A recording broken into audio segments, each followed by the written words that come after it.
Hello, Ashley Monet here. And it is long beyond time for me to do another installment of Creepifying my subscriber art. Now, I told you guys I would do this to celebrate the channel reaching 10,000 subscribers, and we're already over 12. I'm sorry. Life has been super crazy lately, and it is about to get so much crazier as we enter summer. I have another shop launch that I want to get done. I have stuff going on in my personal life. So as always, thank you guys so much for being patient with me. Y'all are the best. But enough of me talking. Let's jump right in and get to creepifying.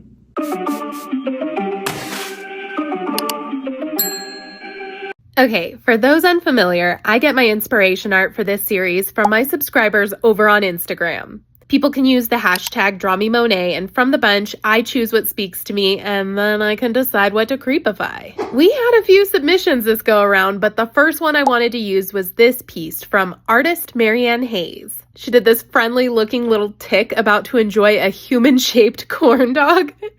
It is just weird enough for me. I love it so much. Now, obviously, my version isn't going to be so cutesy. I definitely want the tick to look a lot more realistic. I personally have almost no experience with ticks. I've never been bitten by a tick. I live in the city at high altitude, so they're really not common here. However, I did take a trip to Minnesota once, and the ticks were rampant. They would end up all over the dogs out there, and all I heard was that you can't just pull them off, like their fangs would stay embedded. Ugh. No, thank you. Well, as I was looking for photo references for this one, let me just say that now that totally makes sense. Like, these nasty little buggers legit like to burrow into the skin. Oh, that is just super gross. Believe me when I say that I felt those phantom creepy crawlies all over my skin while drawing this. But let's move on to the human corn dog. I decided to change the design a bit and keep the corn dog kind of the standard shape that corn dogs typically are. But then to get that human aspect going, I instead wanted to work a human face into the hot dog portion itself. Yeah, we're getting weird with this one. And the face, of course, will be one of utter agony. I mean, this poor corn dog is just being viciously drained by this tick. All right, let's give this some color.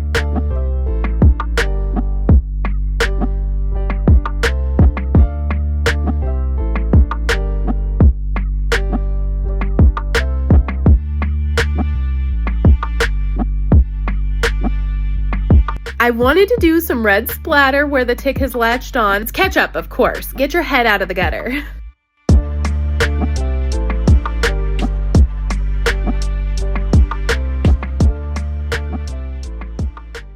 And now, it's juicy highlight time.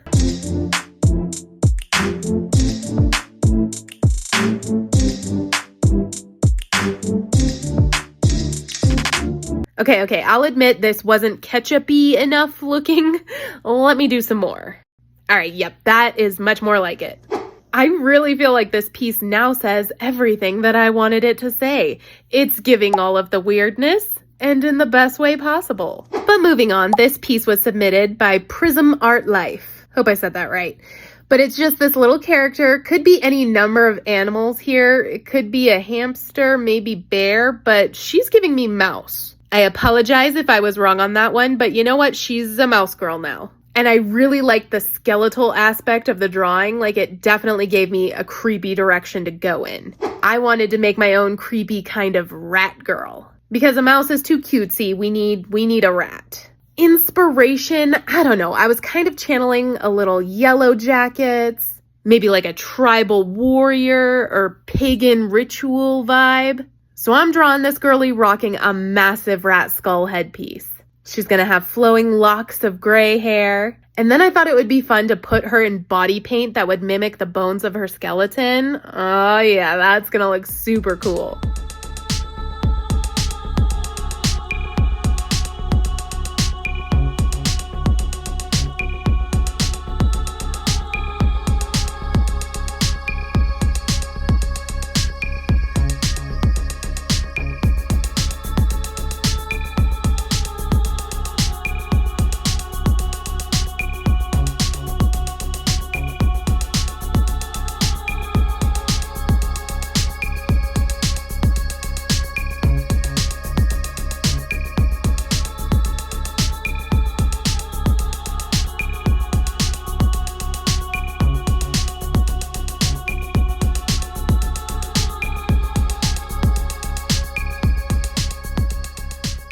I don't really know what her story is, but let's just assume it's something sinister. That is her vibe. And to be honest, I love it. Like, we'll call her the Rat Queen.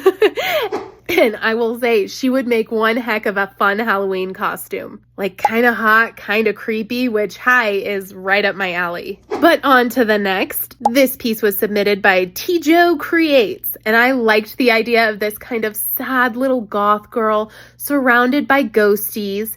It honestly kind of puts that Sixth Sense story in my mind. Like, maybe this girl sees spirits. And what if they're tormenting her? Honestly, I liked the vibe enough that I decided this one didn't really need any creepifying per se, but I thought I'd just kind of do like a draw this in my style for this one instead.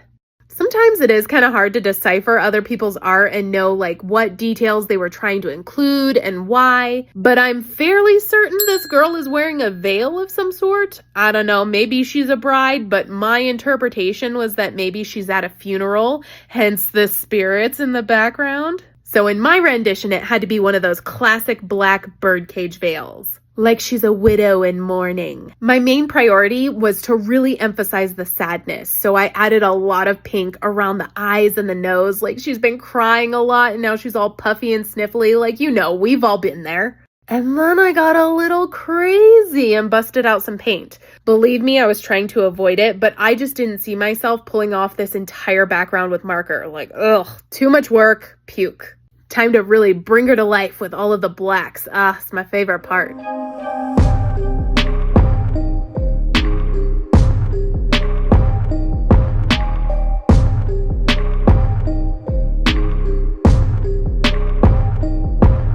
Now to add all of the little ghosties in the background. I won't lie, I did kind of speed through that part. They're a little sloppy. They could be better.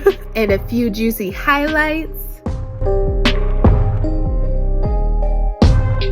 Last, just needed to tighten up a few of the little details here and there.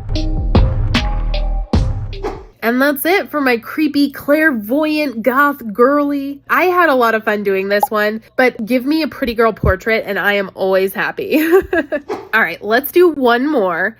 This was a piece submitted by Daria. Honey, I'm not even going to attempt that full name because I'm just going to embarrass myself. But Daria did this sweet but kind of kooky little plushy bunny for her Create This Book, Create a Pet page, and named it Dokoku. Dokoku. It's really cute, but not for long. I have found, especially when it comes to animals, a super effective way to creepify them is to just make them like skinny and scraggly looking. So I definitely went that route.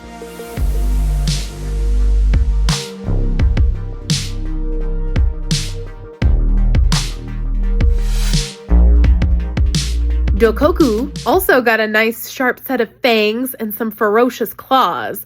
Well, to be fair, it already had claws, but they are much more pronounced now. Also, I gave my plushie a few more stitches all over. It almost gives it that like Frankenstein look. It just automatically ups the creep factor. Now it's time to color, and I wanted to use the same colors as the original drawing, despite the fact that it is a pretty non-creepy, super cheerful color palette. But that's okay. I have a plan to make it dingy kind of down the line. I got lucky here too and had a kitty visitor on my desk. Aww.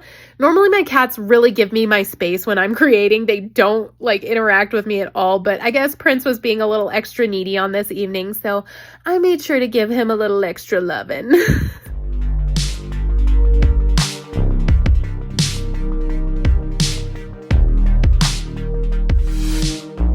Okay, I did change up this belly patch a little bit. It was striped and I decided to do more of a tie-dye look instead. Why? I don't know, because I can. Time to thicken up some of this line work, make it look a little bit more bold and graphic. And then I went through and added a little hatching here and there. I really love that look, especially when I'm trying to creepify things. And one detail I absolutely loved in the original drawing was this little chain that went from the bunny's ear to its collar. I loved it so much that I multiplied it, and now this bunny has a collar, cuffs, chains, freaking everywhere. Love that. And lastly, it's time for me to just add those dingy dirt spots all over. Dokoku has seen better days. And that's another one done. I definitely think it still has the essence of the inspo art, but with a creepy spin. And that's what this series is aimed to do after all. So let's just say mission accomplished. One last little flip through of all the pieces we did today. I had so much fun with all of these. I really enjoy the challenge of taking someone else's art and then putting my spin on it.